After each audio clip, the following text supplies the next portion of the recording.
Welcome, everybody. Very excited to be here today with our special guests, Richard Elliott Friedman and Ronald Hendel. Thank you guys for being here. Thank you. You're welcome. I'm wondering the best way to dive in. First, I'll set you guys up. Some of the viewers may be familiar with the podcast episodes we've done prior to this. If you have not heard those, you can Google Spellbound Ronald Hendel or Spellbound Richard Elliott Friedman to hear the previous conversations we've had about the Bible.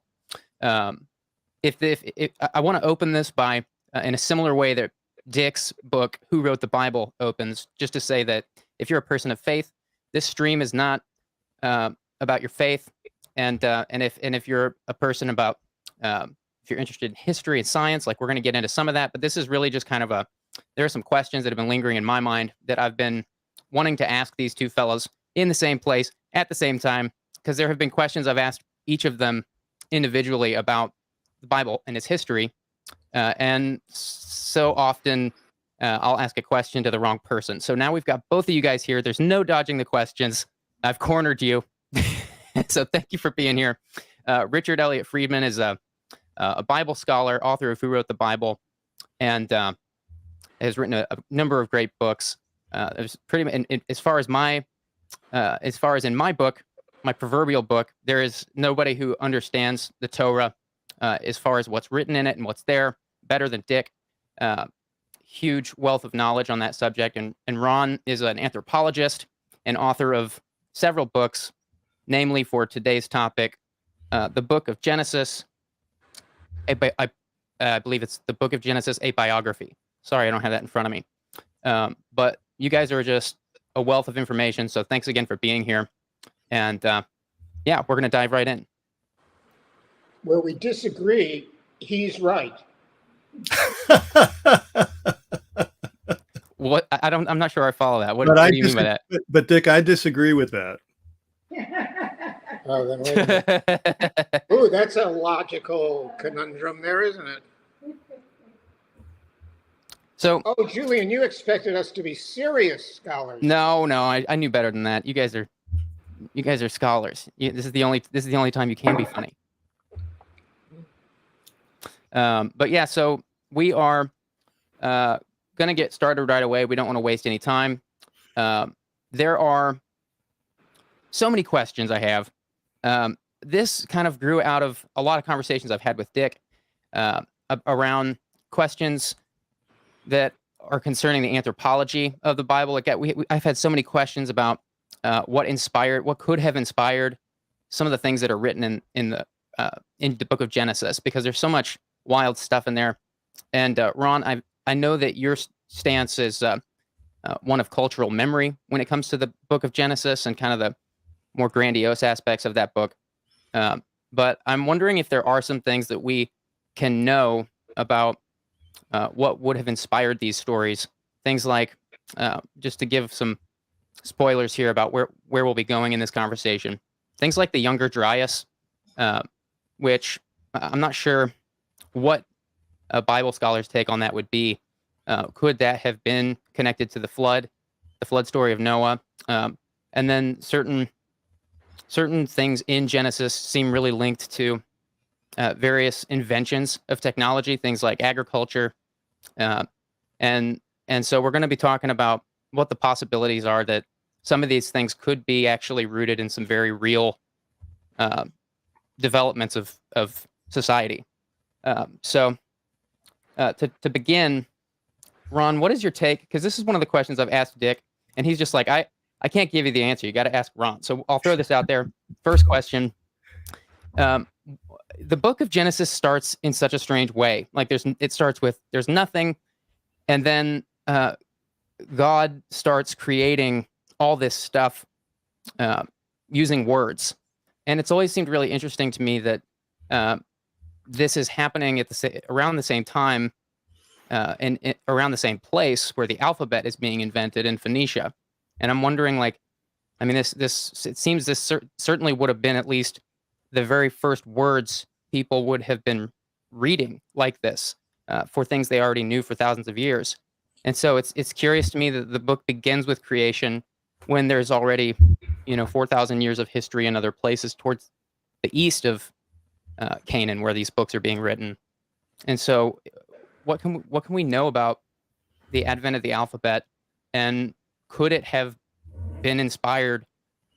Could the creation account been inspired by that? Well, those are a bunch of interesting topics. I'm not sure how much they come together, but let me just make a little nerdy comment about Please. creation. It's not really, as best we understand it, it's not really creation from nothing. It's in Genesis begins with creation from something, but the something is a kind of chaotic, watery, dark mess. Okay, so it describes in the beginning, when God created heaven and earth, the earth was a tohu vavohu, which is a kind of chaotic, unformed stuff. Okay, but it's a stuff. So there's stuff there, and then it says darkness was over the face of the water. So there was water. Okay, and there was darkness, and a wind of God was hovering on the face of the water. So there's water. There's a kind of inchoate earth. There's darkness. So there's stuff there. It's just not formed into a kind of orderly creation. So creation in the Bible is not creation from nothing. It's really the order, the imposition of order onto primordial chaos. And this is the same kind of conceptual picture that you have in ancient Greek mythology, where there's Okeanos, the ocean is the first god, and there's chaos that the world was created out of. Same thing in ancient Mesopotamia, where at the beginning there's water. In one text, it's called the watery minglings of two water gods, Apsu and Tiamat. And from that initial unformed state, the structure of creation is created. So it's a creation out of something, but it's really a movement from chaos to order. Now, I'm not sure whether the invention of the alphabet necessarily has anything to do with that, because people had been writing for a couple thousand years prior to that, with cuneiform writing in Babylonia and with hieroglyphic writing in Egypt. So there are older, creation stories and things that were written in those older texts, in those older styles of writing. What the alphabet does is probably create a more widespread literacy, because it's not as hard to learn. You don't have to go to graduate school to learn how to read and write. So probably the spread of more literacy creates the possibility of maybe, more people being exposed to this stuff, more people writing about this stuff. So it kind of creates a ferment. It kind of creates more action on the ground in thinking about these sorts of things. And so the idea that we get such remarkable works of writing and works of literature in the Bible is a consequence probably of this spread of literacy that the alphabet kind of ignites. So that's a kind of indirect connection between alphabetic literacy and what we end up with the Bible. So it's just coincidence that in the beginning, it's interesting to hear you talk about it's not supposed to be a creation from absolutely nothing, but God is ascribing all these words to things, and Adam and Eve are naming all the animals, and using words for like night and day, and of course, there's only one way to write, and it's with words. So it could maybe that's what you're saying, but it just seems interesting that Adam and Eve would be naming all the animals and things like this, and names would be being given to things that people would have already known for a long time at this point. So why do you think that is? Well, this is the power of language that's being emphasized here. So language is used to name the animals. Language is used by God to create things. Let there be light, let there be the heavens, let this happen, let that happen. So it's an ideology of language. Now, this kind of ideology also existed in earlier cuneiform and hieroglyphic writing systems too, because those are just means of writing language. So you Right. do have older stories where, for example, in Egyptian mythology, where one of the high gods conceives of things in creation, and then he speaks those conceptions and they come into being. So this kind of power of language, particularly power of language when spoken by a god, is a very old concept. And it's the concept that also underlies the idea of magic, that if you know the secret names of things or the secret formulas of things, and here I'm thinking of Harry Potter kinds of things. Right. If you know these spells and you can perform the words properly with the right gestures and so forth, then language is effective and you can do magical things with it. So this is a set of concepts about the power of language, and particularly the power of sacred speech or sacred formulas, or the gods who speak, and their words are more powerful than our words. So Adam is able to name the animals, but he doesn't, create them in the same way that God creates by naming. So, the big guy, when he says something, it really counts. Right. So is it just an uninteresting coincidence in your mind that the Phoenician alphabet is coming less than 200 miles from the land of Canaan while these things are being written?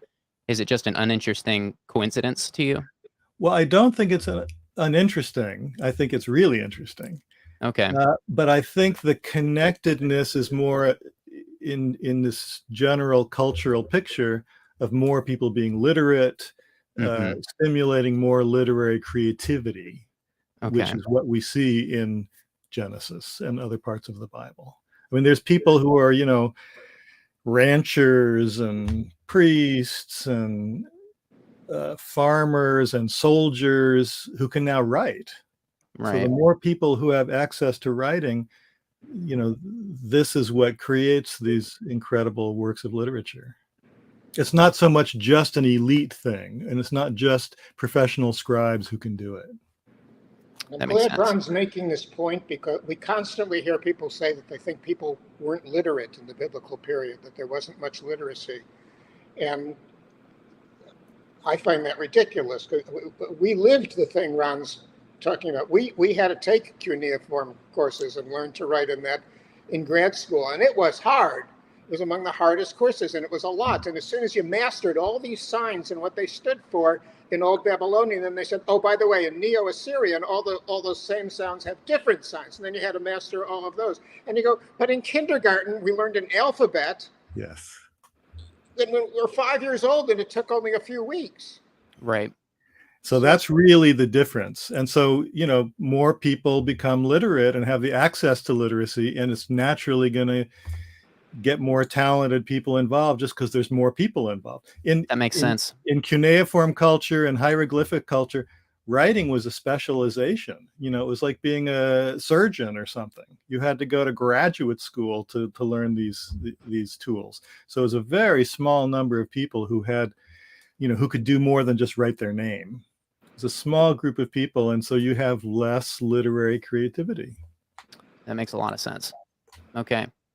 And Dick, you were saying earlier when we were pre-gaming on this that there are other creation accounts that are very similar, that the Genesis creation account could have been inspired by.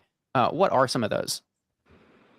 Well, the one that's mentioned the most is the Enuma Elish, the Mesopotamian creation story, that because it begins with wind over against water and giving shape to things, and there's water up above and below. They simply make them gods, and that's what Ron was just referring to. So it starts out when heaven above had not been named and earth below not yet called by name. At that point, Apsu and Tiamat mingled their waters together.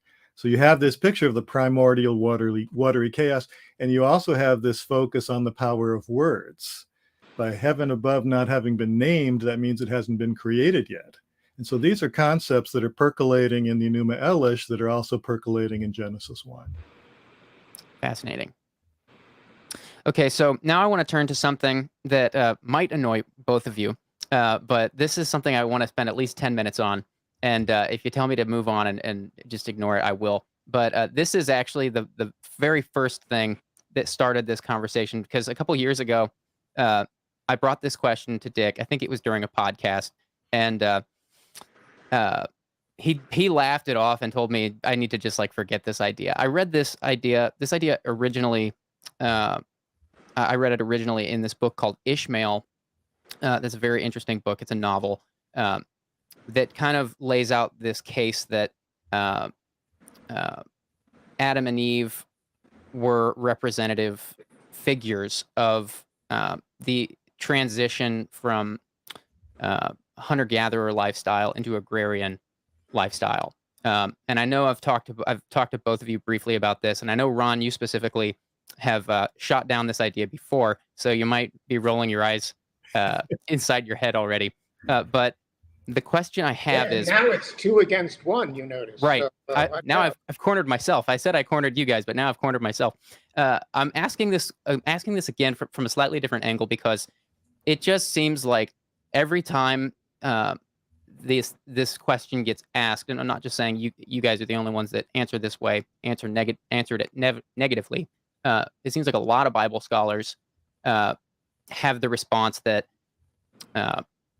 it's the natural response that agrarian lifestyle was already set in place at this time for a long time. People hadn't been hunter-gatherers for thousands of years at this point. So the timelines of that don't really make sense. But my question is kind of on the heels of the last one, how you guys were saying that the creation account in Genesis seems very inspired by different creation stories. So the question is, I know that you guys don't like the oral history possibility, but is that really all it comes down to, that the timing of these things? Because it seems reasonable that oral tradition could have carried these stories for a long time before they were recorded the way they are in Genesis. So what is it that's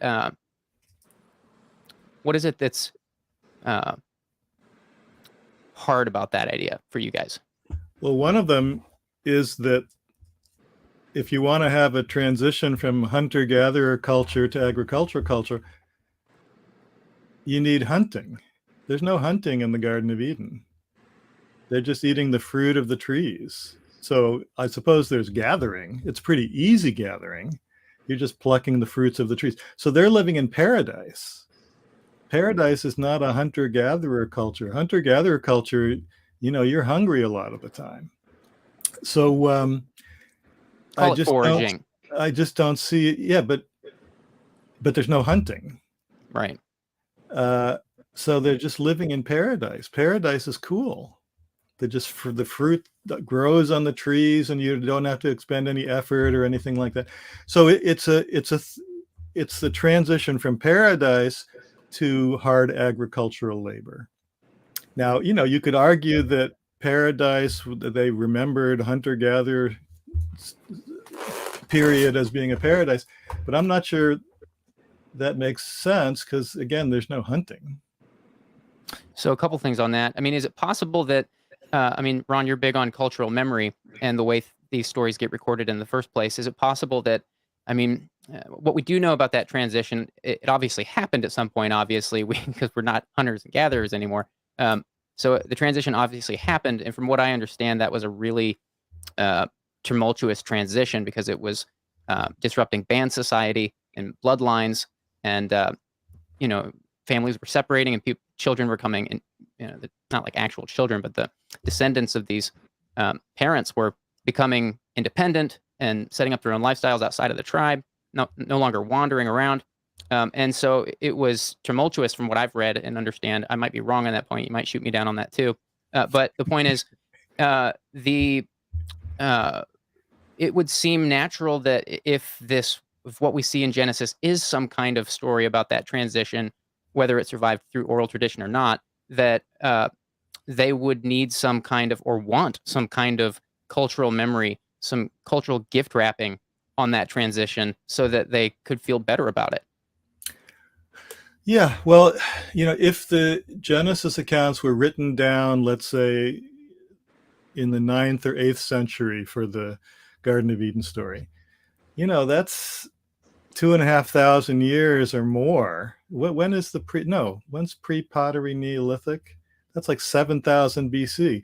So this is like 6,000 years later. So if you want to say people are telling these stories for 6,000 years and then they change over time so that they're no longer recognizable, that's entirely possible. But it's hard to say that people remembered in the 8th century BC that particular transition. It's a transition from paradise to the harshness of the current world, which is agricultural. So you could speculate that it's a 7,000-year-old memory, but you don't need that speculation. You have all sorts of other accounts of the transition from paradise to the harshness of the present world in other mythologies. But let me say one more thing. Okay. It's not necessarily the case that the pre-pottery Neolithic invention of agriculture was a traumatic thing. There's theories that people started growing crops because they learned how to make beer. Right. So that's a happy thing. Right. So it's not necessarily a traumatic thing at all. It gives you more regular food supplies, and it gives you beer, and it might be just a great transition. Well, great for those who adopted it, but is it not your understanding that was a tumultuous transition? I feel like that's what I've heard other anthropologists say who specialize in that era. That it was people wouldn't have made the transition if it was a pain in the neck. They did it because it makes better food supply, and you can have all the beer you want because you got a lot of grain. You really like that beer. Well, to be clear, like I'm not saying beer and bread. These are the staff of life. Well, that's what you get a lot of in agriculture. I'm not saying we should be hunter-gatherers. That's not the point. Just to be very clear about that. The point is, like, what else do we make of these writings? I mean, you're kind of saying two things. You're saying that, or maybe you're saying one thing and it sounds like two things to me, but it sounds like you're saying that, why would they need this really old cultural memory if how could it survive 6,000 years as oral tradition, and why would they record it all that time later? But like at the same time, the idea that this is a creation is even more ridiculous, because by that logic, because like you're saying that why would they record this thing that's 6,000 years old when like the creation of everything would have been a lot older than that? So am I missing something there, or what's the logic behind that? Well, the logic is that people want to know what we're doing here, how we got here, why the world is the way it is. And these are stories that feed that hunger.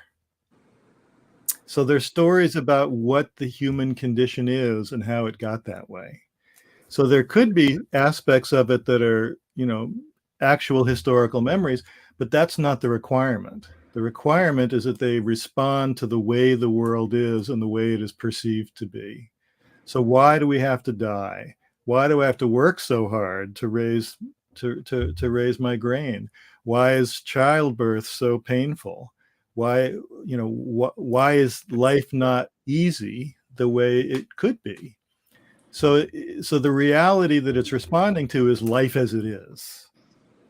And anything that might stem from thousands of years before still has to be filtered into that necessity that it responds to the world as it is lived now.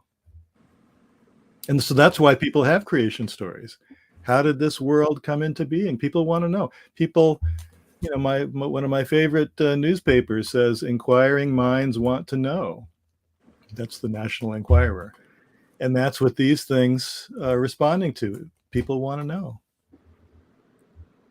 So you're letting me down very gently, but like I'm gonna take another stab at this because it seems only natural that like with the culmination of all these things,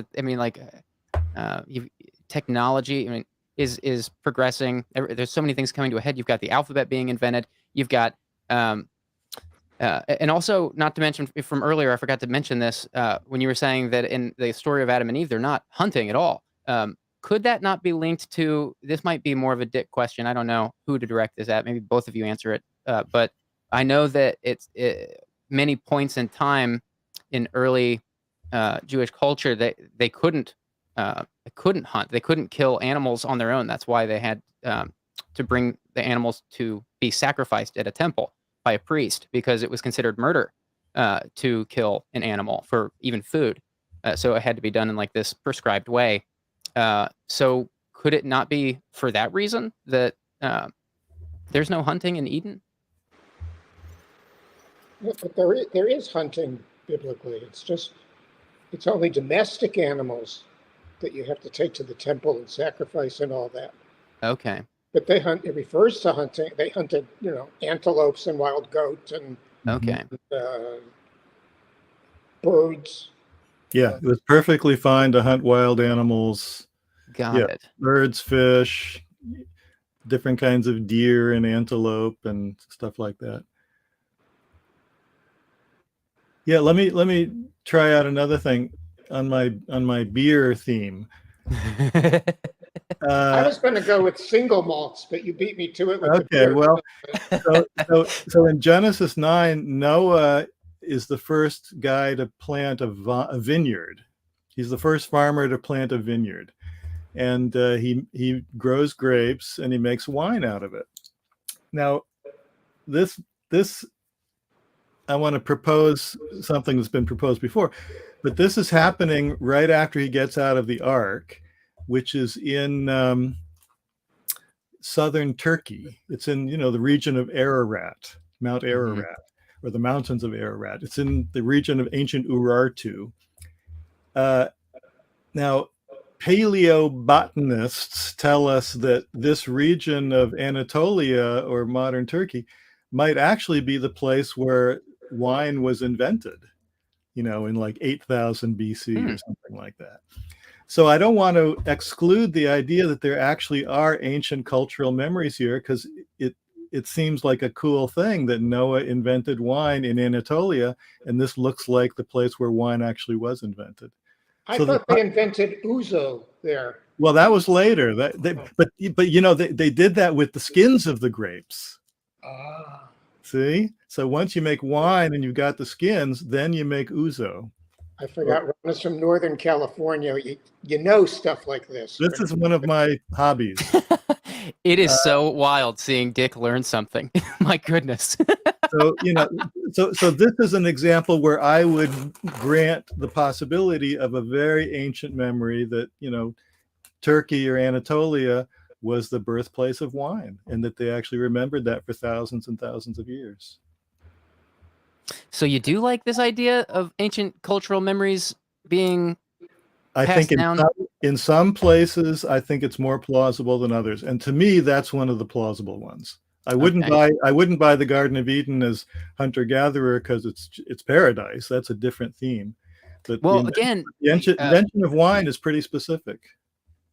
Yeah. So again, I'm still fighting for it a little bit. I'm throwing this to you as a bone. Yeah, I get it. You want me to stop? You're saying just don't waste the time. But I'm saying so you haven't answered this question.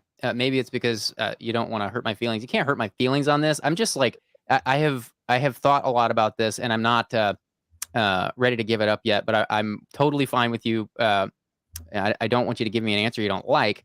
I've just heard from so many anthropologists that transition was rocky from hunter-gathering into agrarian lifestyle because of the fact that it disrupted band society, and that would be understandably traumatic for maybe not the kids that were reaping the benefits of a simpler life with lots of beer, to your point, but to the people who didn't adopt it.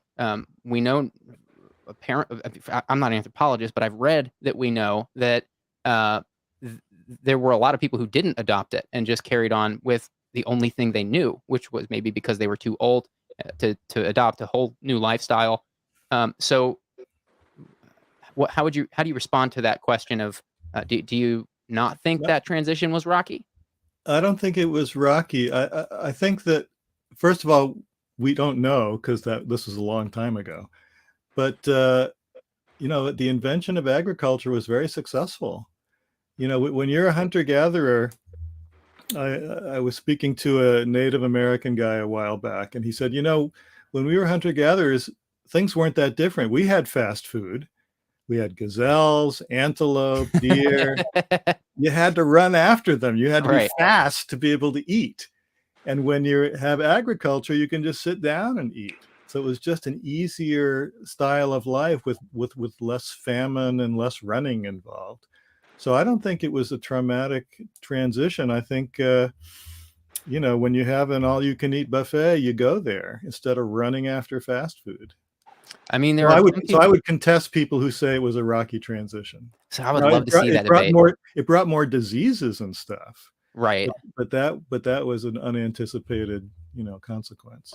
I would love to see, man, I want to see another debate with you and another anthropologist, because there are so many that will say it's the opposite, that was rocky. And these aren't people saying that what I'm suggesting about the Garden of Eden story, but I feel like I've heard more anthropologists than not suggest that the disruption of it was the disruption of band society that was traumatic. But it sounds why would it disrupt the band? You can all settle down and eat your beer, eat your bread, and drink your beer together, and you can still play with your band whenever you want to. Well, there are still some people today. I know they're like extreme minorities today, but there are still some people out there living in the wilderness, living off of the land, and living this hunter-gatherer lifestyle to this day. So, I like the way you put it. It covers a lot of ground really efficiently. The way you put it, that obviously the adoption of agriculture was very successful. I'm not suggesting it wasn't or shouldn't have been, but it sounds like that's interesting for me to hear. I did not expect you to suggest that transition was not rocky, because I've heard so many other people in your field say the opposite. We don't have any direct testimony. Right, yeah. So, you know, we're all speculating. Okay, can I throw a monkey wrench of a difference? Please. This thing? Yes. All right, so the question is, if the people writing the Bible, especially the earliest authors of the Bible, where are they getting this? And if it's from stories that they didn't think of themselves, but they're just working on old stories that have been around forever and that they learned orally before that. I spent a whole career fighting this notion that it was all oral originally and then written down. But it can't be just because I don't like it. I mean, you have to have evidence one way or the other of where the biblical authors got it. Was it written creation or was it oral? And so I look for evidence. I know that's a wild approach because people don't do that anymore, evidence, but we, but before we go searching David's palace, I think we should have evidence and a warrant. So I'm just trying to be relevant there. So you're full of jokes tonight, were you? Yeah, well, look, I retired a month ago. Ron retired a little longer, so maybe you settled in, but I'm still giddy, you know. So good for you. I can do this. Congratulations on that. You deserve it. All right. So, how do you look for evidence of a text, whether its author composed it at a table with a pen, or composed it in his head, or learned it from somebody else who composed it in their head first, and then it got written down? The main piece of evidence I found was I'm looking for literary aspects of the text. What interests me, I've always liked puns, because, puns are, first of all, they're fun and they're great. And people say puns are the lowest form of humor, but that's only if somebody else thinks of it first. And puns are a very high form of art. And like when you see a child who, the first time they get a pun, that's considered a real sign of intelligence in a kid. The first time a child makes a pun, that's super high intelligence.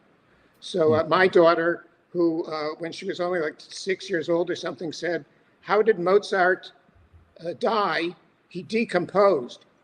And we said, "Wait a minute, where did you hear that?" And she said, "I didn't hear it."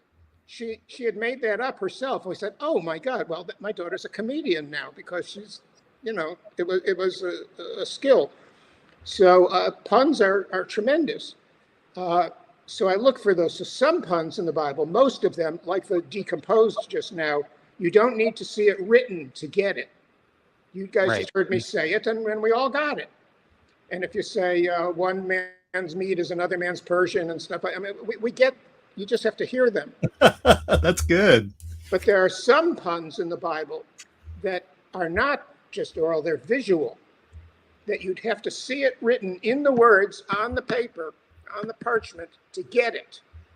So, for example, in the story of Joseph and his brothers, it says after he told them his dreams that they didn't like, they went on to hate him even more. They Yosifu, they increased.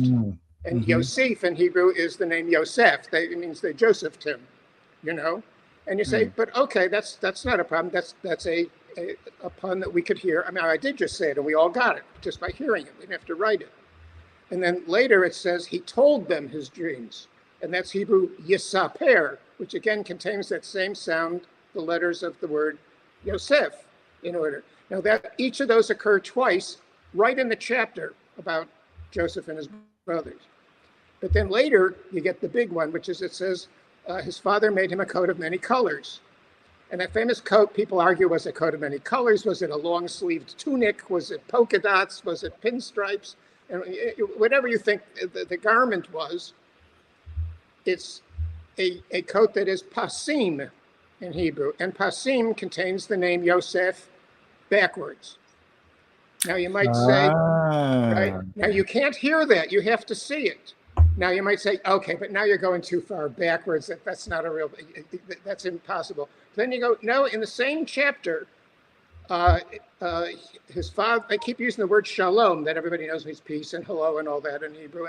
And the father says, go check on the shalom of your brothers and the shalom of the flock. And when he catches up with his brothers and they hear his dream, and they say, oh, will you rule over us? A team shul, which contains shalom backwards, also in the same chapter. So it's at least two of these metatheses, reversals of letters to make a pun there in the same chapter. But you can't just hear those. You have to see them. Right? You have to see the letters, or you wouldn't get it. I mean, I looked in the book and saw it. There's a place in the flood story where it says Noach matzah chen. Noah found favor in the eyes of the Lord, and chen is Noah spelled backwards. So that's another example of a visual pun. Yeah, and it's the same author. So wow. Yeah. So found favor in himself. He was very pleased with himself. Well, he found favor in the eyes of God. So Noah found himself backwards in the eyes of God. Oh, favor. I see. Interesting. So it's just a clever little pun on the name of Noah. And there's other words. There's other words in that source of the flood that have plays on the name of Noah. Word plays. Interesting. If you said you had us on and I just kept kidding the whole time, and kid is dick backwards, right? And still, nobody would think of it if you just said it. But if it written out, maybe that's it. And you say, oh, no, not Dick, nor the other guy, which is Ron backwards. I'm doing my best here. Don't challenge me to do. Oh. Don't make me do Julian. That's too hard. Okay. It's Neluge. Okay, and then you know what Adam, what the first thing that Adam said to Eve was? Oh, palindrome. Madam, I'm Adam. It's the same forward and backwards. She answered with a palindrome also. What did she say? Eve. Oh, that's good. Oh, that's good. Could this have happened? I think we've just proven that there's a God here. There you go. Or there's an Eve. So I totally buy what Dick is saying, that there's, and this goes back to your alphabet question. There's literary creativity in these stories that's specifically literate. That is to say, it has to do with writing. These are things you can do in alphabetic writing, and it shows that these are, literary craftspeople who are writers. They're not just oral stories. and I think that's absolutely the case, and that's a very important thing that hasn't been studied enough in the Bible. But Dick has done a lot of good work on it.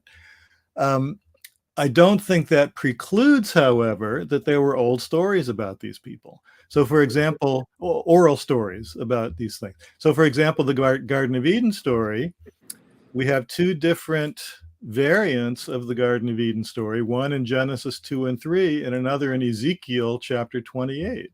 They both have the Garden of Eden, but they have different casts of characters and the different kinds of transgressions and expulsions. So, so there are these cases of what we call doublets or sometimes triplets, where there's two or more different versions of a story, which, by triangulation, you can say, well, these are different stories that circulated, and this person wrote down their own version of this one, face of the story, and someone else wrote down their version of another oral variant that they had heard. So I think literary sophistication doesn't eliminate the idea that for many of these stories, there may well have been a rich oral tradition that these writers were drawing upon and making their own changes on. So I don't know if we disagree on that, Dick, but that's how I would say it. Oh, I'm good. Okay, so we don't even disagree. So the idea of oral tradition is probably true, but that doesn't mean that the oral tradition was passed down verbatim into what we have written, because our texts themselves have a lot of written literary sophistication, which takes it a step beyond what the oral stories would have been. Right. So is the reason you don't like the idea that these are all symbols for different technologies that were coming about, like agriculture and the alphabet and things like this? Is it just because the Garden of Eden is painted as a paradise and there's no hunting? Is that the simple reason why? Well, I would put it differently. There are in these stories explicit concerns with the origin of different aspects of civilization. Right. Okay. So in the Garden of Eden story, they make clothes. That's the invention of civilization. When God says you will eat bread from the sweat of your brow, that's the first mention of bread. That's the first mention of cooked food. And then they go out of the garden, and you have Cain's descendants becoming the first herdsmen, the first nomadic herdsman who lives in tents with flocks. The first metal worker, Tubal Cain, invents metal implements. These are the reasons in my mind. Yeah, so the stories are concerned with the invention of various aspects of culture. The first, as I said, the first invention of wine by Noah. So there's lots of aspects of the invention of culture which are expressly focused on in these stories. And again, it's because these stories are explaining the origins of how all the different aspects of our world, including civilization, came into being. So I'm not saying that's not interested in the invention of civilization. It's totally interested in the invention of civilization. Cain seems to build the first city. And then there's another story, the building of the Tower of Babel, which also is a kind of doublet of the building of the first city.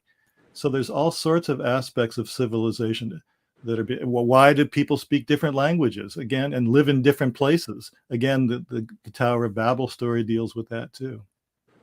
So these are absolutely concerns of the story, the history of civilization.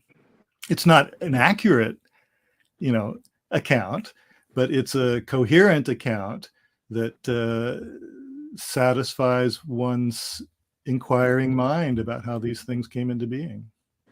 And it wasn't the first time that they came into being, obviously, because they existed to the east for thousands of years by this point. So it seems interesting to me, this idea seems interesting to me. It almost seems like it starts with creation because they knew it wasn't the beginning, and they pulled a Facebook on everybody. Like when Facebook came on the scene, they weren't the first to invent social media. They were like number 7 or something. So what did they do? They made it this super exclusive thing. You had to have a .edu address, and they made it like very insulated, and you had to like have more terms of service than everybody else. And so it's always seemed to me like it's not just interested with the advent of civilization, it's interested in it at a very odd time when it was already thousands of years old. And it seems interesting that they start it with a creation story in the way that they do it. In that way, the whole thing seems like an allegory or a picture of something that it's not. Well, there's a wonderful Onion headline that I have on the door of my office where it says, "God creates the world. Sumerians act in surprise." They'd already been there, right, for thousands of years. So this is, but the point is, this is the ancient Israelites' version of the creation of the world. And the Sumerians had their own version of the creation of the world. The Navajo have their own version of the creation of the world. Every people seems to generate its own version of the creation of the world, because every people wants to know how not only the world, but how their particular people came into being. So in a sense, everyone has one. Every complex culture has their own creation story. So if you're a new people, then you have to come up with your own story, even if it's, far later than other people's creation stories. Are there older ones than the one that can't remember the name of the Numa Elish? Are there older ones than that one, or are there versions that come from different places outside of the Middle East? Oh, sure. There's ancient Chinese creation stories. There's, anywhere you go, you find creation stories. So it responds to a deep human need. The Enuma Elish is an interesting example, because on the one hand, it's older than the biblical creation stories, but on the other hand, it also draws upon and adapts and changes older Babylonian and Sumerian stories. Interesting. So, for example, in Enuma Elish, Marduk is the god who finally creates order in the universe and becomes king of the god. But the story of how Marduk does that draws on older stories where it's Ninurta who destroys the chaos monster, or it's Enlil and Enki who create the order of the universe. So even the Enuma Elish is drawing on texts that are, 1,000 years older. Okay. So you're always creating new creation stories using pieces like Legos, using pieces that are inherited from older creation stories. Okay.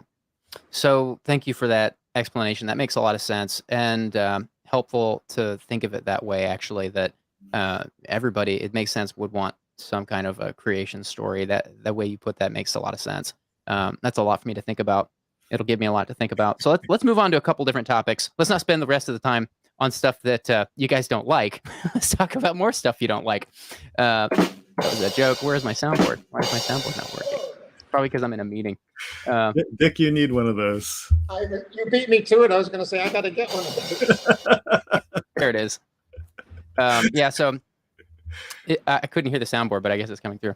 Okay, so let's move on to, if we have time, I want to get to 2 other topics. I want to spend some time talking about the flood story in Genesis, and then if we have time at the end, I'd like to talk a little bit about both of your perspectives on the Nephilim mentioned in Genesis. Good. So, okay, so you'll like one of the topics at least. So what is your stance, Ron, on the flood? I know that you believe, I believe you believe in some kind of regional flood that happened at the time of Noah. You don't think that? Nah. Really? Well, I think there are floods all the time. Right. There was one in Tucson last week where my son lives. I was a little concerned about that. And the Nile used to flood all the time. Nile would flood every year. The Mesopotamia would flood every once in a while because it's very flat. So there's floods all the time. I think we just got flood insurance. So floods are a big deal and have always been a big deal. So what do you think of the Younger Dryas? What do you know about the Younger Dryas? I don't know what that means. You've never heard of the Younger Dryas? No. Okay, it was a meteor impact off of Greenland when it was It was discovered in 1901 by some Swedish scientists. I want to say they were Swedish. And it was given the term Younger Dryas like 1920, I believe it was.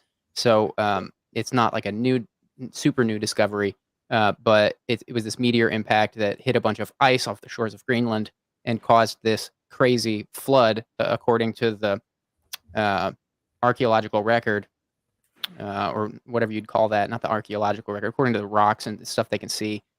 So, and it happened. This is all where that flood would have been in the book of Genesis. But maybe it's a moot point for today if you don't have a stance on that. When was this? This would have been, let's see when I can't actually like recall. dinosaur Younger, time, Fred Flintstone time. I don't think it was 14,000 years ago. Okay, well, there's been a lot of floods since then too. So when you talk about the flood story, this also gets us into ancient Near Eastern stuff, because the biblical flood story is closely related to the older Babylonian flood story, which you have in the Gilgamesh epic, and in the older version still in the Atrahasis myth, which are written versions of that come from around 1800, 1700 BCE. So it's 1,000 years, the texts are 1,000 years older than our flood stories in the book of Genesis. So if you want to talk about a historical flood, then you have to ask, where did the flood story in Atrahasis come from? Because the biblical stuff is derived from, one way or another, the older Babylonian tradition. Sounds like you're answering positively to that question. No, I'm answering negatively, but I'm saying the starting point has I know you are. The starting point has to be a little different. So, when would there have been a memory of a global flood? That I don't know, but we don't have any evidence for a global flood in Mesopotamian archaeological stuff. But there's tons of regional floods. I mean, there are floods in Mesopotamia. This just doesn't go through all of Mesopotamia. Right. But still, you have a flood in Ur, you have a flood in Uruk, you have a flood in Babylon, just like you have a flood in Tucson last week. So floods are a scary thing, and they happen all the time. And in some ways, and this actually gets closer to the way I would answer this. What you have in the flood is a return to primordial chaos. That's an interesting. So the structures of order that Marduk or whoever Yahweh created at the beginning, when you have a flood, it destroys the order of the cosmos and returns things to a primeval watery chaos. Okay, so this is the scary kind of power of a flood. And so you're starting all over again, and the world is chaos, and the order that sustains existence has been destroyed. So that's the kind of mythic symbol, the power that floods evoke. So in a sense, you don't need a memory of a global flood. You just have to have memories of local floods. And then this mythic force makes you think that, it makes you imagine a global flood that is a reversion to primordial chaos, after which you have to have a return of the building up the structures of the ordered world. And this is exactly the symbolism that you have, or the thematics that you have in the priestly story. One of the versions of the flood story that we call the P version, where the windows of heaven are opened and the floodgates of the deep are open. And it really is a resurgence of the primordial waters that God originally separated by creating the dome of heaven and so forth. So it really is a return of primordial chaos. So that's what the story is saying. And I think that's all you need. Yeah, so to be clear, this idea isn't suggesting a global flood. It is suggesting a regional flood, but I hear your point, which is an interesting one, that floods happen all the time. Floods happen. And so why record them, and why on that to that point, why record it again? I mean, you mentioned, of course, it's true that there are older flood stories that are oddly similar to the Noah one, but Why do that if they happened all the time? What was significant about these? Well, if you think about a global flood, it's terrifying.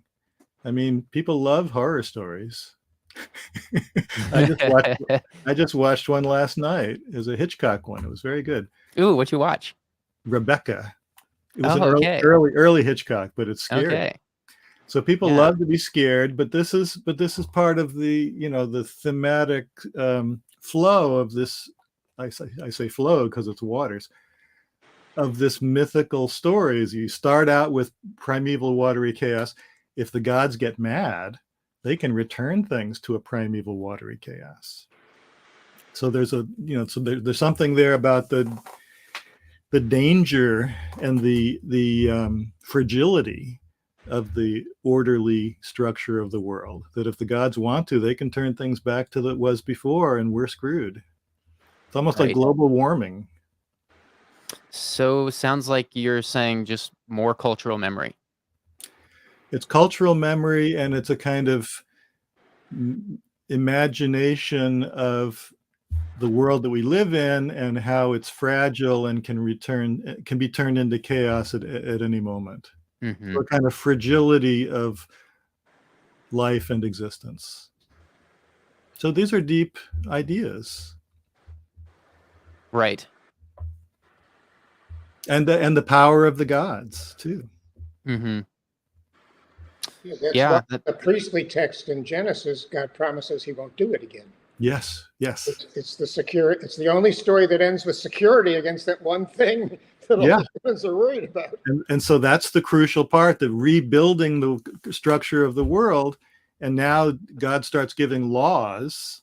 And as long as you obey the laws, that's part of a covenant now, that you obey my laws and I'll never destroy everything again. So you get, as Dick says, you get a note of security that this structure of the world won't be destroyed again, which is very reassuring. Right. So again, these are deep. And you don't get that in J or E, or the J or E version. No, you get something similar, because God also promises not to do it again in the J story. Okay. All right. Says, hot and cold and summer and winter will never cease again. Okay. So you get the same promise of security after both versions, which is comforting. And in the Babylonian version, you get something similar. The gods promise never to do this again. So even that theme is connected or inherited from older stories. I see. The security at the end. You're full of surprises today, Ron. You're surprising me. Well, it's great stuff. Okay. Yeah, I'm probably gonna. I want to keep moving on, but I might come back to some of these if there's time left over. I just want to make sure I can get to at least all the bases covered that I had today, and then we may revisit some things. Also, it looks like we lost a visual on Dick, so I'm not sure where he went. Dick, are you there? Okay, he might have to reboot. All right. Well, I see his little icon, but I can't hear him or see him. So we'll carry on without him. Here he is. Oh, there he goes. Sorry, folks. My computer went away. It's all good. So I pulled out another one. It may not be as clear, but no, you're still good. No problem. Apologize. No problem. So let's move on to the Nephilim. It seemed Ron lit up when I said that. So what should we make of the Nephilim in Genesis? Dick, do you want to throw in anything before I give my spiel? Oh. Well, I'm real interested in where your spiel is going to go. I certainly have thoughts about those guys. So these are the offspring of the sons of God and the daughters of humans in Genesis. Right. And it's right before the flood story. These are, in some sense, part of the chaos that comes before the flood, because this is the mixing of divine and human, which are different categories that should not be mixed. Okay, it's like when Adam and Eve eat from the forbidden fruit that makes them like gods, they get close. They're starting to mix the human and the divine categories, but they're cast out of the garden so that they can't eat the fruit of the tree of life and live forever, which would take them even deeper into the category of God. So these categories of human and God are, if you transgress them too much, things blow up. So the Nephilim, the birth of these, they're sort of demigods. They're half human and half God. They in themselves kind of represent a kind of threat to the order of civilization. But then they disappear, which is really weird. And then there's the flood, and you don't hear them again until you get to the book of Numbers, when Moses sends spies into the land of Canaan to scope out what kind of resistance they're going to encounter. And the spies come back and they say the people there are giants, and they call them Anakim, which means something like giant. And he says the Anakim are part of the Nephilim. So these are giants. So somehow the Nephilim show up again, and they're giants living in the land of Canaan that Moses or Joshua or somebody has to get rid of. So there's these other stories where God or Joshua's armies defeat these giants. There's a passage in Amos chapter 2 which talks about God destroying these giants who are as tall as the cedars of Lebanon and as powerful as oak trees. And That's cedars why they survived. They were able to tread water during the flood. Everybody else was too short. There you go. That's in rabbinic literature. How did the Nephilim survive the flood? And how did King Og of Bashan, who was one of the last of the Nephilim, he hung in one story, he hung onto the ark itself, and Noah fed him every day. Oh, He was kind of like, that's cute, but that ain't Bible, so it doesn't count. okay. But wait, I don't know if you were going to go to that. There are 4 references to these, and I would say all by the same author, but in any event, one continuous story said, right, that gods and women have sex. Then Moses sees the descendants of them. It's explicit that it's from the descendants of those ones. Mm-hmm. And then in Joshua, you said Joshua's armies, they kill all of the giants except for 3 Philistine cities. Yes. Right? Including Gath. One of which is Gath. I was going to ask about that place. So you're going to get to that. Okay, I just wanted to. So there's a few left, and who kills the last ones? David and his merry men. You just answered my question. Goliath. So you guys think he was Goliath was a Nephilim? You think? Yeah, he's called a Rephaim, one of the men of Rapha, and Rephaim is one of the same words that's one of these synonyms that's used for the Nephilim. They're called Anakim, they're called Rephaim, they're called Nephilim, and there's a couple of other names that they're called too. So these are different kind of designations for these indigenous giants in the land. And there's a different name for the indigenous giants in Moab and in Ammon, in Transjordan across the Jordan River. So there's all these giants running around. It's really, really interesting. So that's who the Nephilim are. They were indigenous giants who no longer exist. So you they're notice painted. This is coming from a guy who lives where they have the Golden State Warriors. Yeah. Well, they're very tall. They're pretty tall, but these guys were bigger if they were taller than the flood. And it says in Deuteronomy that one of the King Og of Bashan, who's one of these ones in Transjordan, who's also one of the last of the Rephaim, you can go to Rabat Ammon, the city of Ammon, and see his bed, which is something like, I forget the exact, something like 12 or 14 feet long and 6 feet wide. So that's even bigger than the guys in the NBA. That's bigger than Shaq. Right. I think Curry could still outshoot him, but that's Curry could outshoot them, but they were physically bigger. So you could go. I mean, it says to this day you can go to Rabat of Ammon and see this, 12-foot by 6-foot bed of this last giant guy. So you could go and see this stuff, which is very, very cool. Now, the rest of my theory has to do with archaeology. I would say there's archaeological, it's not really evidence, but archaeological things that have produced this, what I would call cultural memory of ancient giants. And that is, for Transjordan, there are these dolmens, which are huge megalithic kind of stone structures that look like big beds or big tables. And they're actually early Bronze Age burial sites. But in the Iron Age, people would have very naturally thought that they were the beds or tables of giants. And I think that King Og's bed that you could still see was one of these dolmen type big stone structures. In Israel proper, you also have some of these dolmens, particularly around the Galilee area. But interestingly, the place where Moses sends the spies, which is the hill country of Hebron, in Hebron, if you go there, which is a weird place, you have these huge ruined stone walls from the Middle Bronze Age with these massive rocks in them. And the rocks are called Cyclopean. They're like, 6-8 foot long rocks. They're just massive. And you wonder how people could have built these walls with these massive stones.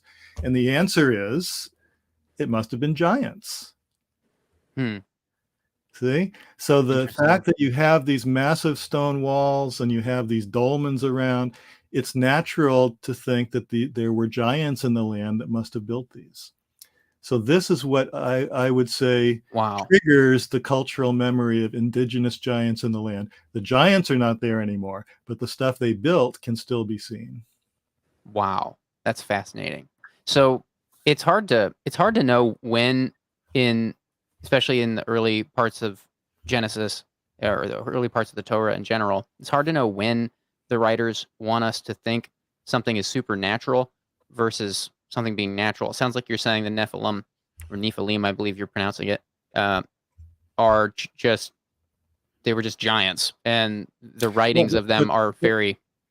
But they're demigods. They're half divine and half human. So they are supernatural. Is it, I guess what I'm getting at, is it possible they just wrote about them as being supernatural because of their supernatural strength? If they were building these big walls and stuff, is that where that comes from? That's where I would say, as a scholar of cultural memory, that's where I would say it comes from. I see. And I would say, this is kind of silly, but the fact that archaeologists call these Cyclopean stone walls, Cyclopean architecture, that means they were built by Cyclopses, who were giants. Interesting. So the actual name for these things has built into it, these were built by giants. And that's because ancient Greeks called this kind of structures Cyclopean, because they thought the Cyclops built the stone walls of Mycenae and other places that have these Cyclopean architecture. Are you telling me to believe in Cyclopses, Ron? Absolutely. Who else could have built these walls? Do we actually believe they had one eye? Well, Homer says so. I don't know, but and similarly, like Stonehenge. Who built Stonehenge? Aliens. Well, it could be aliens, but in British tradition, it's giants who built it, and it makes more sense. And the architect was Merlin. See, that makes sense. There you go. So this is cultural memory. This is who built Stonehenge. Okay, it's cultural memory. Yes. So you're not telling us to believe in Cyclopses. I'm telling you to believe that these cultures believed in Cyclopses. And that's why they called the stuff that and told stories about them. So you believe that the Nephilim were real giants, but it's cultural memory that they were Cyclopses. Well, no, I would say that the landscape gives rise to the belief in giants, just like Stonehenge. So you don't believe in giants? Me personally, no. I do believe in the Golden State Warriors, though. Yeah, all that time you had me thinking that there were actually giants and that some of them had one eye. You totally pulled. You were being mean. You were being nasty, weren't you? You were being nasty. Well, I'm just thinking like an ancient Israelite or an ancient Greek. I trust you, Ron. If you tell me something, I'm gonna take it seriously. Don't trust me. Don't trip. So the Nephilim were hunter-gatherers? Is that what you're saying? It actually would make sense according to the cultural memory. The Cyclops in the Odyssey eats Odysseus's men. So yeah, he was a hunter. Right. So you actually like the Nephilim as hunter-gatherers, but not Adam and Eve. They were scary. They could hunt and gather people. When Moses' spies see them, they come back and they say, we looked like grasshoppers to them. And in their eyes, we looked like grasshoppers to them, and so it seemed to us. So they are very scary, and they could just pick us up like grasshoppers and eat us. So how do you think Stonehenge was made? I know nobody knows, but I mean, what do you make of it? Well, I like the idea that it was Merlin and giants, but I wouldn't. Right. No, it was I assume it was some powerful local chieftain who was showing off that he could mobilize all these people and drag all these big stones from Wales and set them up. It was like showing off, sort of like building Trump Tower. So you think they just had a bunch of people do it together? Yeah, and you would drag them and you'd put wheels under them. I don't know how you do it. We have a whole wall in our neighborhood that we can walk to from my house. And it's about 8 feet, 10 feet tall, the wall, made of giant stones like this big. And it goes on and on and on and on and on.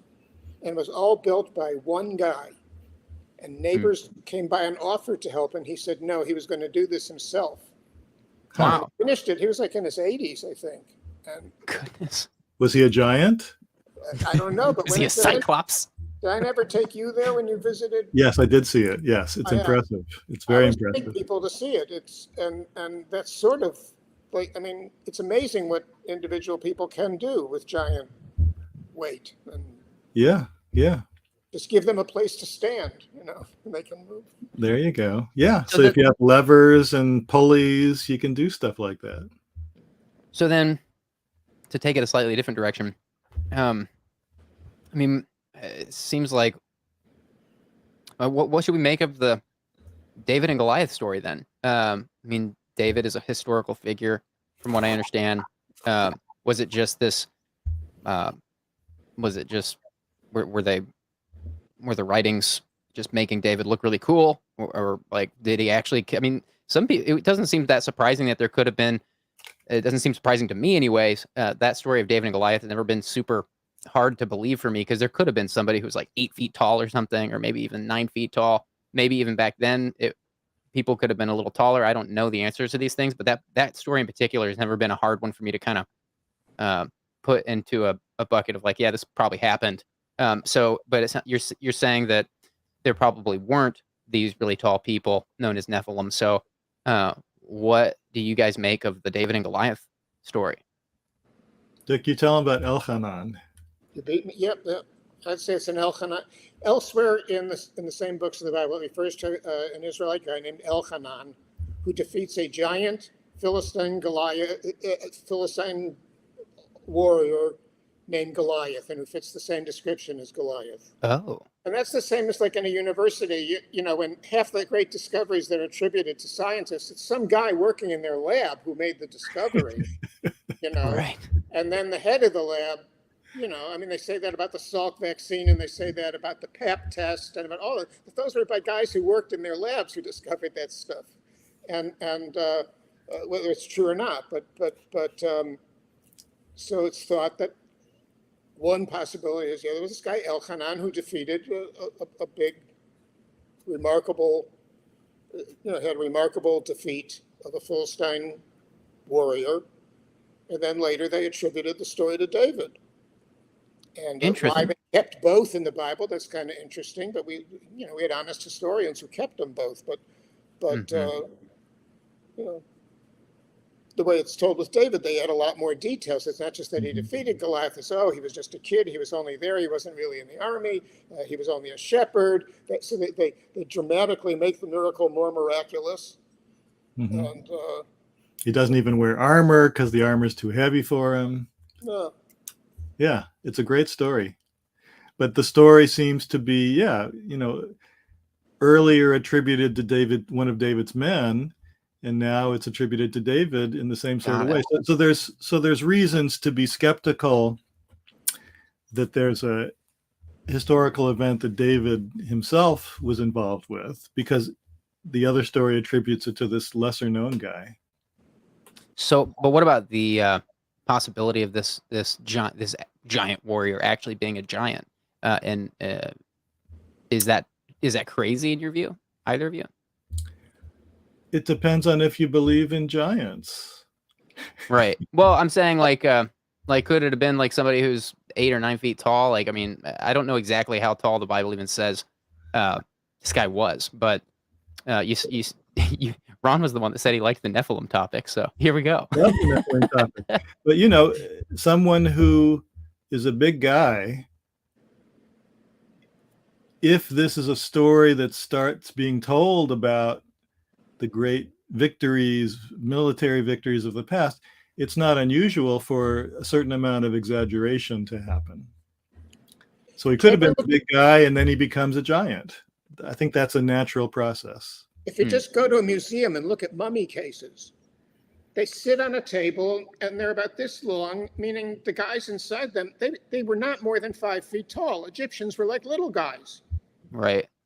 Right. And the stories the Israelites have been looking at Egyptians for a long time. Then they arrive in with as Philistines. And if you look at the Philistine burial cases, those ones from Gaza that are now sitting in the Israel Museum, they're like, what, 2 feet taller than a mummy case? I mean, there really were dramatic differences in sizes between people then. So that's interesting.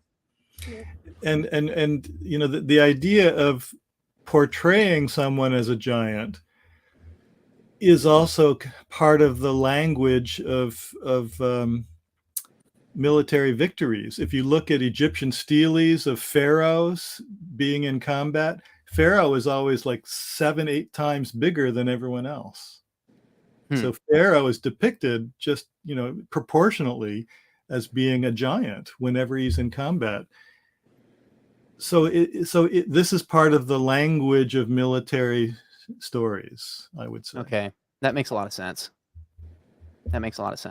Okay, so I want to go back to something that you said earlier, Ron, regarding the paradise, Eden being it was painted as a paradise, so it couldn't have been this this picture I'm suggesting of you like this idea. I like it. I think it makes sense of some things. I want to like it. I'll put it that way. I want to like it. You're allowed. But if there's nothing to it, I'm not going to run around ascribing to it. But you said that agrarian lifestyle was popular. It was very popular because it was so much easier than foraging. But yet Genesis depicts this work of this new life as very difficult, and farming is very difficult, and there are a lot of things about an agrarian lifestyle that are more difficult than just living off of the land. Like if you're a forager, sure, you might not have food for a few days at a time. You might you might eat some stuff you don't like. The vast majority of the time, you can't pick what you want to eat all the time, but you don't have to eat by the sweat of your brow, as Genesis puts it, and there's nothing to tend to. You're just living off of the world's natural food supply, which does seem it doesn't seem like a paradise to me to go back there, because I'm not a farmer either. So it's like it would be a double loss for me, double negative. But the point is that, like, to these people, like, could it not have seemed very difficult, this new lifestyle, because there was all this work associated with it? Yeah, well, that actually is emphasized very strongly in the Garden of Eden story, that the transition from living in paradise, where living is easy and food is and fruit and the fruit of the trees is abundant, going into an agricultural lifestyle is depicted as a punishment. So it's a hard thing to eat the fruit eat bread by the sweat of your brow, and the earth is cursed, so it can only bring up thorns and thistles when you try to make it. So I don't want to paint agricultural life as easy by biblical standards, because it's really hard. So I totally agree with you there. That's a strong point of the story. Hunting, however, is a kind of different thing. Does it work better for you if I just say foraging? Is it because I might use a lot of bad terms? I'm not a scientist. I would say vegetarianism. Okay, yeah. Because one of the problems, and this is explicit in the P flood story, that one of the problems that leads to chaos, that makes God send the flood to destroy all humans, is because people are starting to hunt animals and spill their blood, and this pollutes the earth. Mm-hmm. And so people in the Genesis 1 story, people are commanded to eat the vegetation. That will be their food. And similarly with animals, the vegetation is to be their food. And it turns out that what brings the problem, the violence that brings the flood in the P version, is because people and animals are killing other animals and killing people and shedding their blood when they're eating it. So this is why after the flood in the P story, God says, okay, I'll let you kill animals for food, but you can't eat their blood. Okay. And any animal or human that kills another human, they will be killed. So the problem is murder. Okay. And that involves the origin of hunting animals and of no longer being vegetarians. So being a carnivore is part of the decline of culture after creation, and upsets the order of creation, so that God has to relent and let them be carnivores, but makes food laws so that they don't eat the blood with the meat. So this is how these stories are dealing with this issue of hunting, which doesn't exist in the Garden of Eden, because that's a purely vegetarian style of life. So I would just say the biblical story carves it out differently than hunter-gatherer to farming. The hunting stuff has a different category, and it involves the violence of bloodshed, which is nowhere there in the Garden of Eden story or in the Genesis 1 creation story, where people are originally supposed to be vegetarian. Right. So what about the term foraging? Do you like that any better? I know you kind of dodged it and said vegetarianism, but again, I'd say very easy foraging, because all of the trees give their fruit easily. So again, it's paradise, really. It's a vegetarian paradise. Or paradise is depicted as a vegetarian existence, because there's no violence involved with picking fruit. So how do you, I apologize if you feel you've already answered this, but I kind of already sense I know what you'll say, but what are we to make of why they go into all this stuff about how hard agrarian life is going to be for them, and things like this? Because in ancient Israel, and I think you'd have a different story in ancient Egypt, where after the Nile floods every year, the farmland is really prosperous and lush and fruitful. In ancient Israel, in the highlands and stuff, it was subsistence agriculture, and you don't get much out of the ground. So for them, subsistence agriculture was really hard and with very small yields. So this is not California. This is the Middle East, and it's hard to raise crops out of the ground in that area. So it's specifically their lifestyle, their agricultural lifestyle is a really hard agricultural lifestyle. Okay, that makes sense. All right, so I will now retire that topic officially. I'm sure both of you are happy to hear that. I'm gonna, I am gonna. It does make me wonder what is there an anthropologist that either of you are aware of who to hold a different view on this transition I'm talking about from hunter-gathering or foraging into agrarian life? that also knows the Bible? Because I would be curious to get another take on that. Of course. Well, archaeologists would know more about that sort of stuff because they study the pre-pottery Neolithic and stuff like that. So what do you guys think? Am I just so dumb for chasing this? You think I'm so dumb? There are people who would be able to say more about that transition than I can, because that's not my period. Okay, that makes sense. All right. Should we talk about giants some more? No more giants. You're mocking me. I love giants. Yeah, I know you do. So what question do you wish I had asked? We've got about 30 minutes left. I want to be conscientious of the time. That's pretty much all I had. There are actually more questions, but I can sense that there's nothing left to explore here with some of this. So what question do you wish I had asked? Is there anything that is interesting to you? Also, what are you guys working on? Maybe that there's some crossover there between those two questions. What do you wish we were talking about right now? Dick, what should we be talking about? Oh. I have some good jokes about all this I haven't told yet. Okay. Jokes. Let's hear some. Jokes. There's this flood, and this guy goes up on the roof of his house, and some guys go by on a boat, and they said, "Come on, get in, we'll save you." And he says, "No, I have faith in God. God will save me." And so they keep going, and then a plane goes by and they say, we'll drop down a ladder to you, and you get up. He says, "No, I have faith in God. I'll be all right." And then a helicopter comes over, and they say, we'll pull you up in the helicopter. And he says, no, I have faith in God. And now the water's up to here, and he drowns.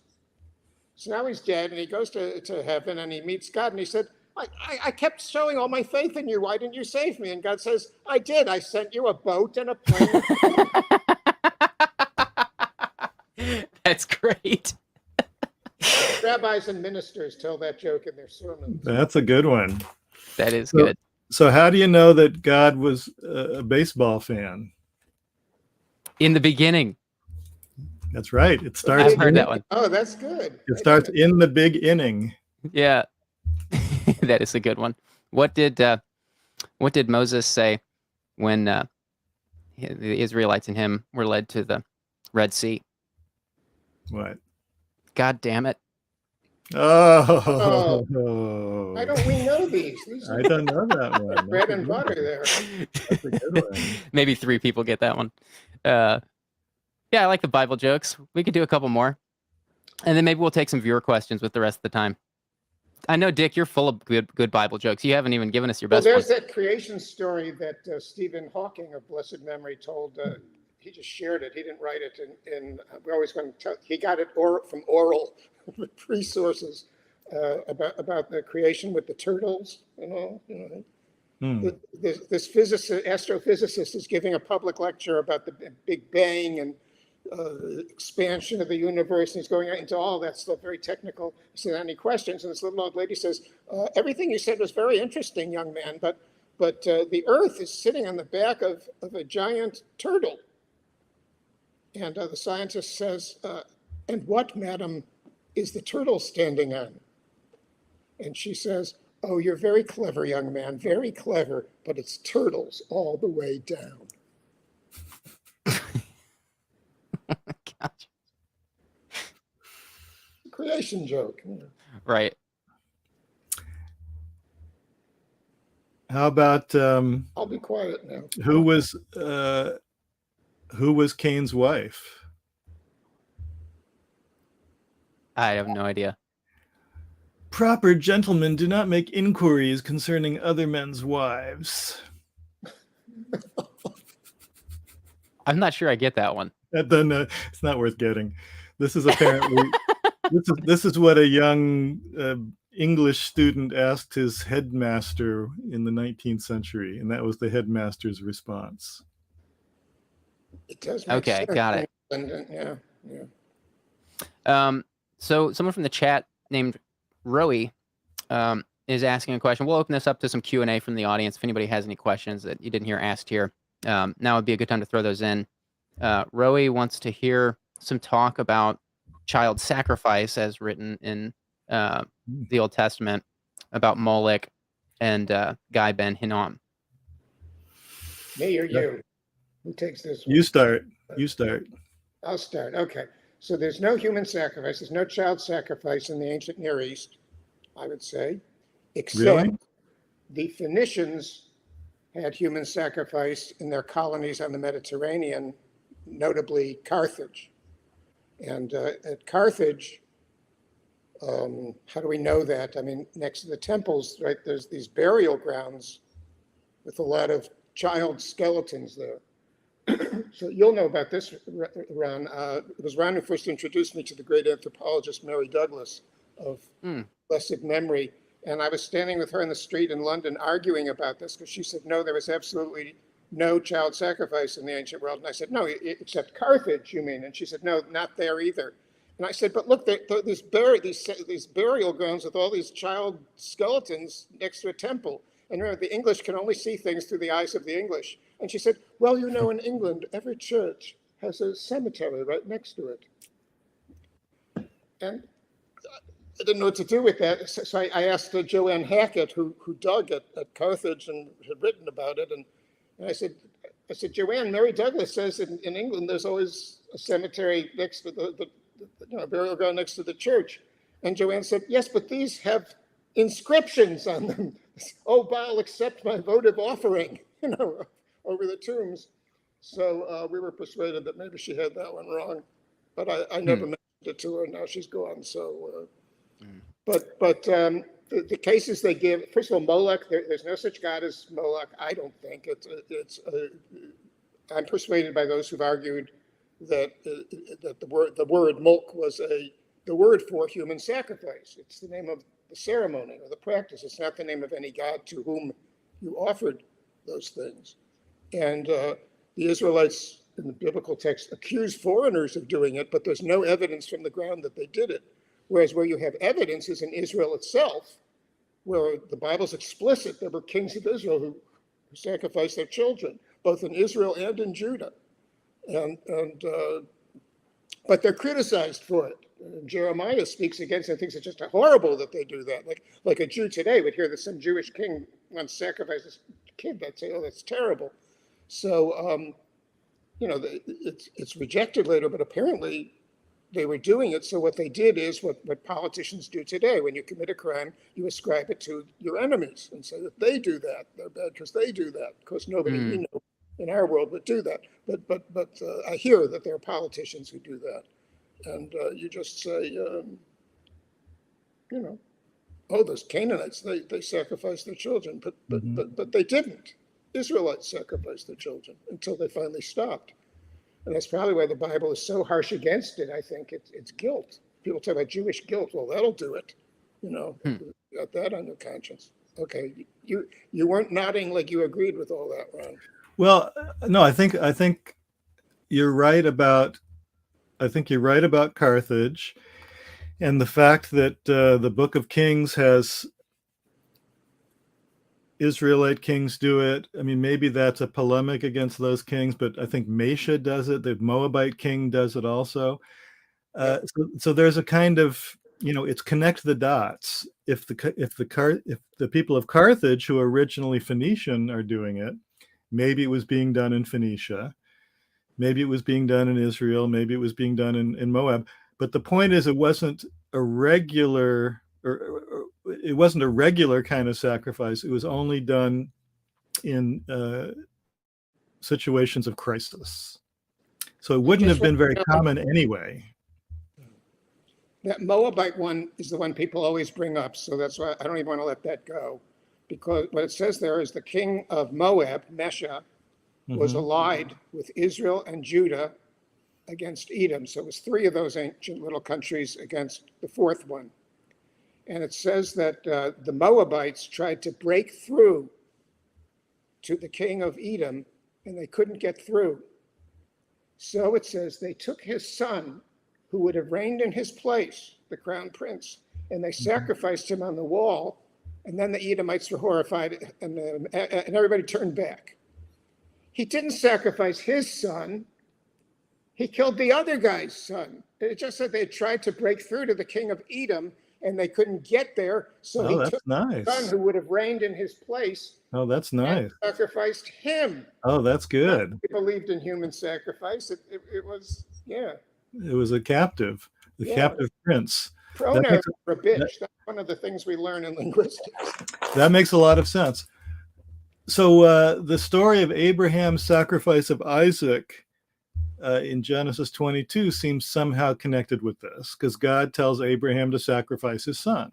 Yeah. Right. So it seems to me that this was a thinkable idea. Okay, this was something that was going on somewhere in the cultural context, so that you could have a story of Abraham doing that or being commanded to do that. But in the story, this is a test. Okay, and it's a test of Abraham's faith. He says, okay, I'll do it. And then God says, okay, you passed the test. Now you don't have to do it. So even in that story, which seems to grant that this is a conceivable thing to do, it also grants that this is a horrible thing to do, and it ends up that Abraham doesn't have to do it. But, So I argue that in the original text, he passes the test by doing it. I mean, the original text was he did it. And the part where the angel calls up and says, oh, wait, can't you take a joke, Abraham? I didn't really mean to do it. That was added by an editor. There's clear evidence that it's God who's been just called God this whole time. Suddenly he's called Yahweh, which never happens in that author. And at the end of, and when it's over, Abraham, it says, and Abraham went back to his servants. And you go, wait a minute, where's Isaac? He didn't go back. And you say, well, it's understood that Isaac is with him, except that the earlier part, Abraham had said to the servants, we will come back to you. And then it says, and then Abraham went back, So for a variety of evidence, at least there's a case to be made. There's a case to be made. I would say some of where he did it. I would say that some of that is stylistic. When Abraham comes back, it's the focus is on Abraham because he was the focus of the story. There's other places where a person is mentioned doing something and the other people that are with him are not mentioned because the focus is on him. Okay, then how about that Isaac is never mentioned again ever in that source, the E source, after that chapter? Interesting. Well, according to rabbinic traditions, which you won't allow, and I agree with you there, he immediately was apprenticed to be a student at the school of Shem. So he spent no, Shem was still alive according to the chronology at that point. So Shem had an academy, and Isaac becomes a student there. Yeah. So you guys are saying there's a story where Abraham actually does it, where he actually kills Isaac. Yeah. Dick is saying that the original version of the story, he actually killed Isaac. Yeah. Wow. And that what we have reprieve was added by an editor. That's not in the original text. So where does that story exist? Where could we find that? Where does that idea come from? If you take out the lines where the angel speaks to Abraham and says, "Don't do it," then you can have that happen. Oh, wait. Got that in 2 of my books. It's in Who Wrote the Bible. I haven't tried any plugs until now. It's in Who Wrote the Bible, and it's in the Bible Sources Revealed in a note where I give, I think it's 7 pieces of evidence that he says, we will come back to you, but then only he goes back. That the angel calls out and that the name of God is suddenly appearing when the name of God should not appear in that author yet. And that without him answering or anything, the angel calls out a second time and speaks again. Mm-hmm. And what are the words that the angel says the second time? Because you did this, because you did not withhold your son, your only son. And we always go, oh, but that just means he was willing. And you go, well, no, that's not how you'd understand it unless you went to a Jewish or Christian Sunday school and they told you that's what it means. My goodness. I've read Who Wrote the Bible way too many times to not remember that part, especially because I did the audio book. I should know these things. That's crazy. I do want to, this is a great time to mention some of the stuff that you guys are working on since we're going to wind down the stream here soon. So let's plug some things since Dick just mentioned those 2 books. Anybody who found this conversation interesting absolutely should check out Who Wrote the Bible and The Bible with Sources Revealed. Dick wrote those books. The Bible with Sources Revealed is the Torah with all the sources separated into different colors and fonts so you can see who wrote what, which source it's attributed to, and when it was written. And Ron's book, the Book of Genesis, a biography, is another great book that you would find interesting if you enjoyed this. I'm wondering what else you guys might like to plug that may be relevant to this chat today. Well, I'm about to finish a commentary on Genesis 1 through 11. I wasn't sure if you were allowed to talk about that yet. I want to tell us more if you can. I was afraid to ask you. I wasn't sure. I'm sending it in tomorrow. Congratulations. Right. Amazing. I've only been working on it for 35 years. I've heard. Dick told me. I'm not sure if he was supposed to, but he did. I cannot wait to read that, good sir. Well, Go out and buy that book. It'll be out in a year and a half, if the publisher accepts it. They might not. Wow. Because there's a lot of words in it. 35 years. And well, I haven't been working nonstop, but off and on for 35 years. Right. Wow. I bet you're so done with that. No, I love it. It's great. It's Genesis. It's endlessly fascinating. 35 years. It's a long time to be writing one book. So is it going to be called, is that the title, A Commentary on Genesis? Well, actually, this volume is just Genesis 1 through 11. So it's called Genesis 1 through 11, a translation with commentary. I see. That's it. Boring title. And then there's 39 more chapters. So that'll be volume 2. Okay. Another 35 years. Which I'll do faster. No. I figured it out now. So now I can do it faster. Okay. All right. Dick once told me I should just do the whole thing in one volume. And he was right. Yep. But I didn't know how to do it. And I didn't know how to do it in that succinct a way. Right. So what are some things, if you can you say anything about it? Is there anything from that book that you can talk about that would be like an interesting insight, or something that is exciting to you that is in there that you could give us as a little teaser? Well, I think everything I've been talking about today is from that book. What else can I say? There's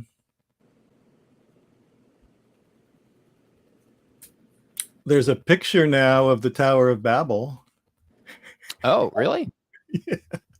There's a cuneiform tablet by Nebuchadnezzar II, where he has a picture of the ziggurat of Babylon that he restored, and he's very proud of it.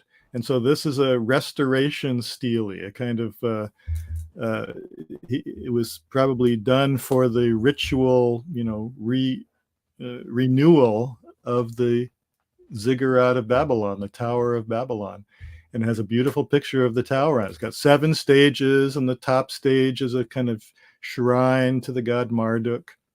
But this is our first ever actual picture of the ziggurat of Babylon. Wow, that's wild. And I've got a picture of Noah's Ark that was drawn by Bill Propp, who's a good friend of Dick's and mine. There you go. Okay, that's cool. I thought you were just going to go to Kentucky or Tennessee, wherever. No. I asked Bill to draw me pen and ink drawings of these things. He did a beautiful job. So it's illustrated. That is fascinating. Okay, I'll buy one. That's one. I'll give you one. I'm absolutely going to check out that book. I will be checking to see when that's done. It's frustrating to hear. I'm going to have to wait another year and a half to see it. But thank you for the teaser on that, Ron. The cliffhanger. Yeah. Let's see if I can find a couple more questions from the chat before we wind this down. We'll probably wind down a little early. Let's see here. There were some things I missed earlier. I'm scrolling. This was an interesting one from someone named Chris. How many of the biblical stories seem to have their roots in Sumerian stories long before them? That's a good question. When you look at the stories that have connections with older ancient Near Eastern mythological texts, it's usually to Babylonian stuff. The Sumerian stuff is like one step removed farther, because again, these were written by elite scribes, and Sumerian is even harder to read than Babylonian. So the Babylonian stuff did disseminate into the west, from Mesopotamia to the west. We have a number of Babylonian texts and scribes in Canaan during the second millennium, and into the first millennium you find cuneiform texts in the west, but they're usually Babylonian texts. They're not Sumerian texts. There is one text that I guess I would say is connected somehow, and that's what we call the Sumerian king list, which is a list of kings. And the very first part of the list has kings from before the flood. And these kings lived for tens of thousands of years. And so it seems that there's no specific one-to-one correspondence, but the idea that you have these lists in Genesis 5 of people who lived before the flood, who lived for hundreds of years, like Methuselah lives 969 years. He's the longest lived one. So this idea that the people who lived before the flood have much larger lifespans than people after the flood, this looks like an old Sumerian idea that you see in the Sumerian king list. Okay. So that's one of the few places where I would say there's a strong connection with old Sumerian stuff. Okay. So it's similar. Sounds similar to the way they kind of aggrandized David by attributing the death of Goliath to him. Is it kind of that kind of thing where they're? Yeah, you kind of reassign who these pre-flood ancestors are. In Sumerian tradition, it would be these great kings of different cities. In the Bible, it would just be the people in the genealogy from Adam to Noah. And they were foragers? Sorry, I had to. So you rewrite it. No, they like Chinese food. I had to. That is fascinating. That's fascinating to know. Okay, one more question from the chat, and then we'll wind it down. This comes from Offcore, one of our mods here. Is there a discovery or technological advancement that you are looking forward to, either of you, that could further an area that needs more clarification? Time machine.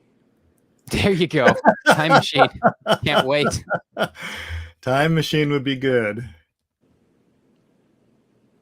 Yeah. I mean, we all want to find more ancient texts. We all want to find the next Dead Sea Scrolls. Okay. So there's things like ground penetrating radar. If you could really rev that up so you could just find archives, that would be fantastic. But they can see things in the ground. It's like this radar. We're getting close to that now, yeah. Yeah, so we're close to that now. So we would all love to find more archives of Canaanite and Babylonian stuff and Israelite stuff. If you can find some more Dead Sea Scrolls, that would be great. Yeah, get right on that. So new texts from antiquity is our lifeblood. We love that. Okay.